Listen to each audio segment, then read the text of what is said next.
आप देख रहे हैं मथुरा न्यूज 24। नमस्कार, फिर एक बार स्वागत है आपका मथुरा न्यूज 24 में। मैं हूं आपके साथ आकांक्षा शर्मा। चलिए रुक करते हैं खबरों की ओर।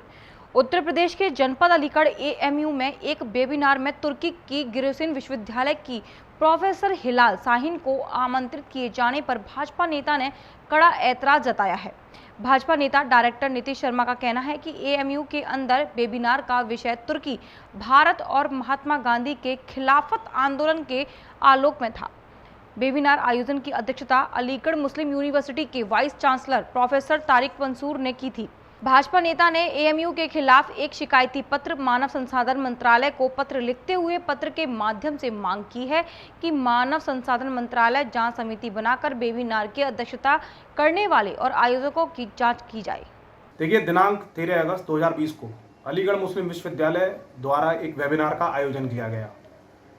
इस वेबिनार का टॉपिक भारत, तुर्की एवं खिलाफत आंदोलन, इस प्रकार का एक शीर्षक था।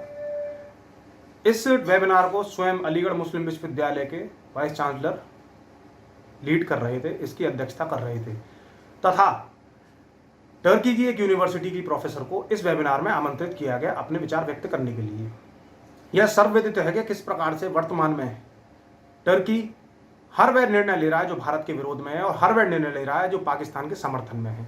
किस प्रकार से तुर्की एक पैन इस्लामिस्ट मूवमेंट को पूरे विश्व में पुनः जागृत करना चाह रहा है और किस प्रकार से आतंकी जो फंडिंग है, आतंकी जो गतिविधियां हैं, उनके समर्थन में भी तुर्की रहता है।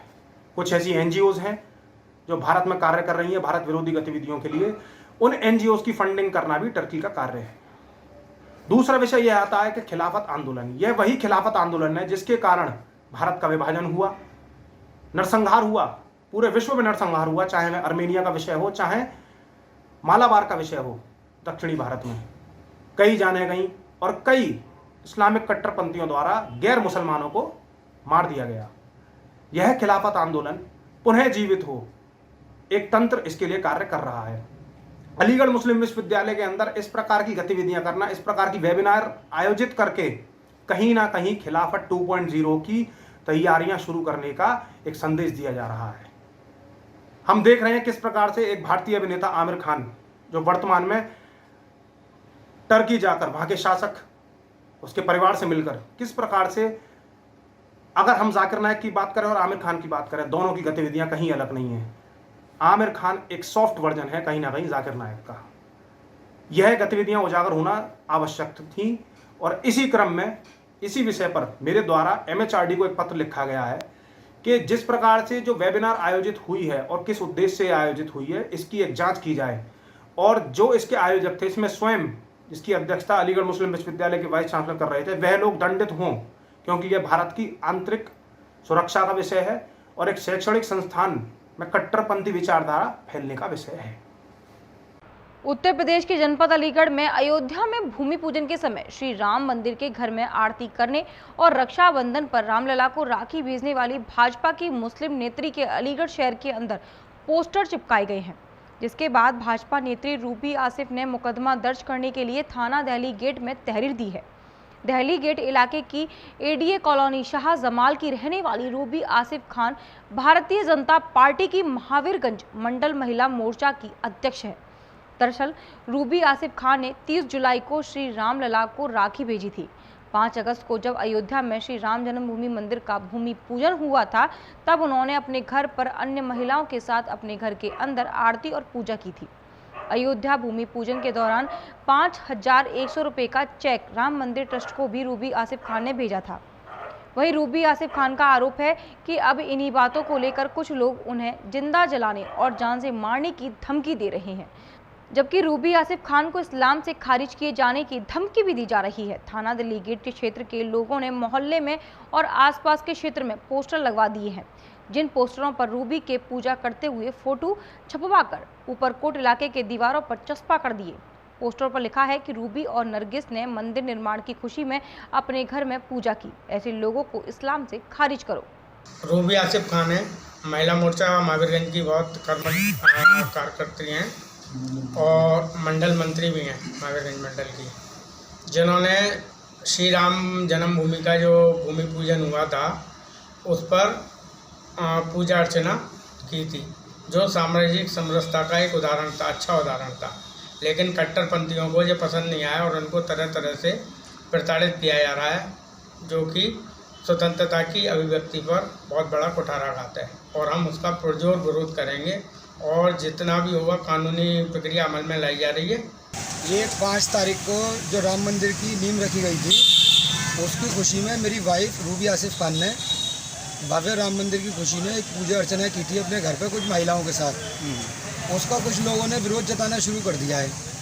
ये कुछ पोस्टर कि इनको इस्लाम से खारिज कर दो और इनके घर में जिंदा जला दो, इन्हें इस तरीके की बातें करने लगे हैं और हमारे पोस्टर लगा दिए गए हैं मेरी वाइफ की पूजा करते हुए। तो वो क्या लिखा है उस पोस्टर पर? उस पोस्टर पे लिखा है कि रूबी आसिफ खान और महबूब नरगिस अली इन लोगों ने श्री राम मंदिर की पूजा की है, इन्हें इस्लाम से खारिज कर दो। तो कौन लोग लगाने वाले हैं, कुछ जानकारी हुई? ये अभी जानकारी नहीं हो पाई है भाई साहब, हम पता कर रहे हैं। जाको राखे साईं मार सके ना कोई, यह कहावत उस समय चरितार्थ हुई जब भारी बारिश के चलते घर के बाहर खेल रहा 1.5 वर्षीय बालक अचानक नाले में जा गिरा। पास में ही खेल रहे उसके बड़े भाई ने अपने छोटे भाई को नाले में बहता देख तुरंत अपने परिजनों को बताया, तो बदहवास हुए परिजनों ने नाले में बच्चे की तलाश की और कुछ ही दूरी बाद उन्हें नाले में बहता हुआ बच्चा मिला। उसके बाद बच्चे को डॉक्टर के यहाँ ले जाया गया, जिसके बाद डॉक्टर ने बच्चे को सकुशल बताया। यह पूरा मामला सहारनपुर के कस्बा नकुड़ का है, जहां मोहल्ला बंजारा निवासी साजिद निवासी पुत्र मरहूम सलीम के 3 मासूम बच्चे घर के बाहर खेल रहे थे। तभी अचानक 1.5 वर्षीय अब्दुल वाहिद बड़े नाले में जा गिरा। तभी 3 वर्षीय अब्दुल अहद ने अपने भाई को नाले में गिरता देख बचाने का प्रयास किया, परंतु नाकाम होकर परिजनों को इशारे से बताया। परिजनों ने बच्चा द्वारा दिए गए इशारे को समझते हुए किसी अनहोनी की आशंका देखते हुए बाहर आकर देखा तो अब्दुल वाहिद गायब था। तभी राह चलते एक युवक ने बताया कि उनका बच्चा नाले में गिर गया है। परिजनों ने बिना देर किए बच्चे को नाले से निकालने के लिए भरसक प्रयास किए। काफी देर की जद्दोजहद के बाद बच्चे को बहते नाले से करीब 72 फीट की दूरी के बाद बदहवासी की हालत में निकाला गया। ये पूरी घटना वहां लगे सीसीटीवी कैमरे में कैद हो गई। उत्तर प्रदेश के डीजीपी के आदेश के अनुसार प्रदेश के अंदर अवैध तरीके से बेची जा रही शराब के खिलाफ पूरे प्रदेश के अंदर अभियान चलाया जा रहा था। इसी अभियान के तहत कल देर रात अलीगढ़ के थाना मडरा पुलिस द्वारा 6 लोगों को गिरफ्तार करते हुए भारी मात्रा में अवैध शराब बरामद कर 2 तमंचे, 4 चाकू, 1 गाड़ी अर्टिगा और 1 टेम्पो को पुलिस ने बरामद किया। वहीं पुलिस ने पकड़े गए आरोपियों का पुराना रिकॉर्ड भी तलाशा गया, लेकिन किसी अन्य थाने में पकड़े गए आरोपियों का कोई भी पुराना आपराधिक रिकॉर्ड नहीं मिला। ग्रामीण पुलिस अधीक्षक ने प्रेस वार्ता कर क्षेत्रों के अंदर अवैध रूप से शराब का कारोबार करने वाले 6 लोगों को गिरफ्तार कर अवैध शराब की तस्करी करने वाले गिरोह का भंडाफोड़ किया है। डीजीपी महोदय का अभियान चल रहा है अवैध शराब को पकड़ने को लेकर। उसके अंतर्गत थाना मडराक पुलिस ने कल रात 6 लोगों को 47 पेटी अंग्रेजी शराब 8 PM विस्की के साथ गिरफ्तार किया है। उनके पास से 2 तमंचे और 4 नाजायज़ चाकू बरामद हुए हैं। इसके साथ ही जिस अर्टिगा गाड़ी और 1 टेम्पो का वो लोग प्रयोग कर रहे थे इस माल को ले जाने के लिए, वो भी थाना पुलिस ने बरामद की है। कुल कितनी गिरफ्तारी हुई है सर? इसमें कुल 6 अभियुक्त गिरफ्तार हुए हैं। इन लोगों का कोई पुराना आपराधिक इतिहास भी है क्या? ये लोग ये काम करते हैं ऐसी सूचना आई है, परंतु फिलहाल अभी किसी और थाने पर इनका कोई इतिहास नहीं है। और इस संबंध में इन्होंने जो माल चोरी किया है इसके लिए थाना क्वारसी पर एक मुकदमा भी दर्ज है 719/20 और उसी माल को ये लोग गांव-गांव ले जाकर बेचने का कार्य करते थे अवैध तरीके से। सर बरामदगी क्या क्या हुई है इनसे? इनके पास से जैसे मैंने बताया 47 पेटी अंग्रेजी शराब 8 PM विस्की और 2 तमंचे 315 बोर और 4 चाकू बरामद हुए और साथ ही जो गाड़ी प्रयोग की गई वो। कोसी कला नगर पालिका चेयरमैन ने दूसरी जेसीबी मशीन का उद्घाटन किया। हम आपको बता दें, कोसी कला में आए दिन सफाई को लेकर काफ़ी परेशानी होती है। इसी समस्या को लेकर कोसी कला के नगर पालिका चेयरमैन नरेंद्र कुमार इंजीनियर ने प्रस्ताव पास कराकर एक जेसीबी को नगर पालिका के लिए खरीदा, जिसका उद्घाटन किया गया। अब कोसी कला में सफाई को लेकर किसी भी प्रकार की समस्या का सामना नगरवासियों को नहीं करना पड़ेगा। आए दिन नगरवासी परेशान रहते थे। इस संदर्भ में जानकारी देते हुए नगर पालिका चेयरमैन नरेंद्र कुमार इंजीनियर ने बताया कि लोगों ने अपने शहर के सफाई अभियान को अच्छा बनाने के लिए, क्योंकि हमारे यहाँ पर नालों की स्थिति थोड़ी सही नहीं है। दूसरा ये कि स्वच्छ भारत मिशन जो भारत सरकार और उत्तर प्रदेश सरकार चला रही है, उसको देखते हुए हमने नई मशीन खरीदी है। ये हमारी लगभग 19.5 लाख की है, जो कि सबसे सस्ती है। ये और खुशी की बात है कि हम लोगों ने सबसे सस्ती मशीन खरीदी है। जिले में शायद ही इतनी सस्ती मशीन हो, क्योंकि मशीन की कीमत 25 लाख 24 लाख के करीब है। 19.5 लाख रुपए की हमने ये मशीन खरीदी है और मुझे विश्वास है कि हमारी मशीन के द्वारा हमारे शहर को बहुत बड़ा लाभ होगा। हम अपने नाले साफ कराएंगे, कूड़ा भी हटाएंगे।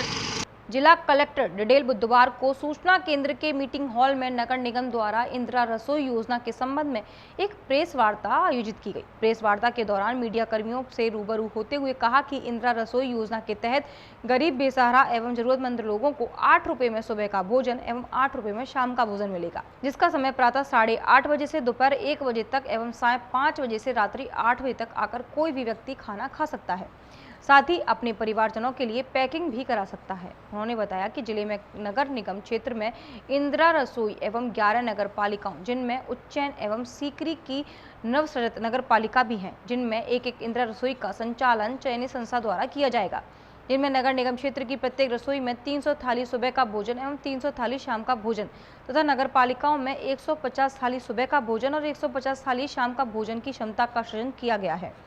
उन्होंने जिलेवासियों से अपील की है कि वे अपने बच्चों के जन्मदिन व अन्य खुशी के मौके पर इंदिरा रसोई के माध्यम से भोजन का दान कर सकेंगे। प्रेस वार्ता के दौरान नगर निगम आयुक्त नीलिमा तक्षक ने कहा कि यह राज्य सरकार की महत्वपूर्ण एवं प्राथमिकता वाली योजनाओं में से एक योजना है, जिसका सीधा संबंध गरीब लोगों के भोजन से जुड़ा है। सुबह का लंच और शाम को 8 रुपये में डिनर प्राप्त कर सकता है। एक जो नगर निगम है, यहाँ पर एक इंदिरा रसोई योजना की जो क्षमता है वो 300 थाली लंच, 300 थाली डिनर की व्यवस्था की गई है। नगर पालिकाओं के लिए ये जो कैपेसिटी है वो 150 लंच और 150 डिनर की सुविधा रहेगी। भरतपुर जिले में इंदिरा रसोई योजना की शुभारंभ के लिए हमने जो राज्य स्तर पर EOI किया गया था, उसके आधार पर विभिन्न संस्थाओं ने प्रत्येक नगर निकाय में अपना रुचि दिखाई और मेरिट के आधार पर जो राज्य सरकार की गाइडलाइन थी, स्वायत्त शासन विभाग के द्वारा जारी की गई थी, उसके आधार पर हमने प्रत्येक रसोई के लिए एक संस्था का चयन किया है। मथुरा में मंगलवार देर शाम हुई मूसलाधार बारिश से मथुरा मंडी समिति परिसर में जलभराव हो गया। जलभराव होने के कारण आढ़तियों का भारी नुकसान हुआ। आपको बता दें, यह समस्या कोई नई नहीं है। जरा सी बारिश में मंडी परिसर तालाब में तब्दील हो जाता है, जहां रखे लाखों रुपए की फसल जलभराव के कारण खराब हो जाती है, परंतु इस ओर मंडी प्रशासन का कोई भी ध्यान नहीं है। कई बार आढ़त व्यापारियों द्वारा मंडी सचिव को इस संबंध में जानकारी दी गई, परंतु समस्या ज्यों की त्यों बनी हुई है। लगभग 2 घंटे की बरसात में मंडी समिति परिसर में जल भराव कर दिया, जहां रखे लाखों रुपए के धान, गेहूं आदि की फसल बर्बाद हुई। यहाँ पानी की समस्या तो बहुत सालों की है। हर साल या कम से कम 30-40 लाख रुपए, 50 लाख रुपए और करोड़ों रुपए का नुकसान होता है। ये पानी की समस्या का आज तक कोई समाधान नहीं हुआ। अभी कुछ दिन पहले हमारे मुख्यमंत्री जी ने जो नियम बनाया था कि दुकानें टूटेंगी, दुकानें नहीं होंगी। अब सुनने में आया कि जो दुकानें टूट गई हैं वही बनेंगी, बाकी दुकानों के लिए जो पैसा आया वो वापस हो गया। कस्बा गोवर्धन क्षेत्र के अंतर्गत काम करने वाली मुस्कान ज्योति संस्था, जो कि घर घर जाकर कूड़ा कचरा उठाकर रिसाइकलिंग के लिए डंपिंग ग्राउंड में डलवाने का काम करती है, उसके कर्मचारियों ने आज गोवर्धन तहसील में जाकर संस्था के प्रति आक्रोश जताया और नारेबाजी करते हुए अपनी मांगों के लिए SDM गोवर्धन राहुल यादव से गुहार लगाई। कर्मचारियों का कहना था कि कई महीनों से उनको उनका वेतन भी नहीं दिया गया और कोरोना जैसी महामारी में वे प्रत्येक घर घर जाकर कूड़ा करकट उठाकर लाते हैं और अपनी जान को जोखिम में डालकर जनता की सेवा में जुटे हुए हैं। बावजूद इसके उनको उनकी मेहनत का मेहनताना भी नहीं दिया जा रहा। बदले में कंपनी के कर्मचारियों तथा अधिकारियों द्वारा उनको धमकियां दी जाती हैं कि अगर तुम इस बारे में किसी से शिकायत करोगे तो तुम्हारा अंजाम बुरा होगा। अब देखना यह होगा कि प्रशासनिक अधिकारी इस मामले को संज्ञान में लेकर मजदूरों की समस्याओं का कितनी जल्दी निराकरण कर पाते हैं। सर, ये है कि इस कोरोना काल के अंदर जो ये परेशानी चल रही है, इसमें भी हम अपना कूड़ा कचरा मतलब जो है छांट कर सभी लोग काम कर रहे हैं और 3 माह से हमारा वेतन हमको नहीं मिला है। हम मजदूर आदमी हैं, हम इस टाइम भुखमरी की कगार पे हैं, नॉन वेज तक के लिए पैसे नहीं हैं। अब बताइए, अब उनसे मैनेजर साहब से कहते हैं तो वो कहते हैं अगर आपने किसी से ये बोल दिया कि आपको पैसे नहीं मिल रहे हैं तो आपके साथ में क्या होगा, वो हमें धमकी देते हैं और सुपरवाइजरों से भी बोलते हैं तो वो भी हमें इस तरीके से मतलब जो डांट फटकार कर चुप कर देते हैं। मैनेजर साहब कौन है, कौन सुपरवाइजर है? मैनेजर साहब हमारे सुशांत सर हैं। कोरोना वैश्विक महामारी के चलते संपूर्ण विश्व पर संकट के काले बादल छाए हुए हैं। लगातार कोरोना का ग्राफ दिन प्रतिदिन बढ़ता जा रहा है, जिसके चलते सरकार द्वारा निर्देश भी जारी किए गए हैं जो कि कोरोना को बढ़ावा न देने के लिए सक्षम है। इसी के चलते तीर्थ नगरी वृंदावन में प्रयास संस्था द्वारा कोविड-19 जागरूकता अभियान चलाया, जिसमें वृंदावन में लगातार मिल रहे कोरोना मरीजों की कमी लाने के लिए नागरिकों को कोरोना वायरस के प्रति जागरूक किया और जिन नागरिकों पर मास्क नहीं थे उनको मास्क भी वितरित किए गए। साथ ही उनको सोशल डिस्टेंसिंग और मास्क आदि महत्वपूर्ण चीजों के बारे में बताया। तो आज के अभियान की आप लोग शुरुआत किए हैं और क्या लोगों को क्या मैसेज देना चाह रहे हैं? सर, ये कोरोना कोविड-19 को लेकर एक जागरूकता अभियान है जो वृंदावन की प्रयास संस्था है जो इन्हीं सामाजिक कार्यक्रमों में तत्पर रहती है। उसी के बैनर तले हम लोग आज से जन जागरूकता अभियान कोरोना से बचाव के लिए शुरू कर रहे हैं। अच्छा, जागरूकता एक ऐसा विषय है कि जब तक हर इंसान जागरूक नहीं होगा, जैसे कि मैं खुद स्वयं जागरूक नहीं होऊंगा, तब तक मैं किसी दूसरे को जागरूक नहीं कर सकता।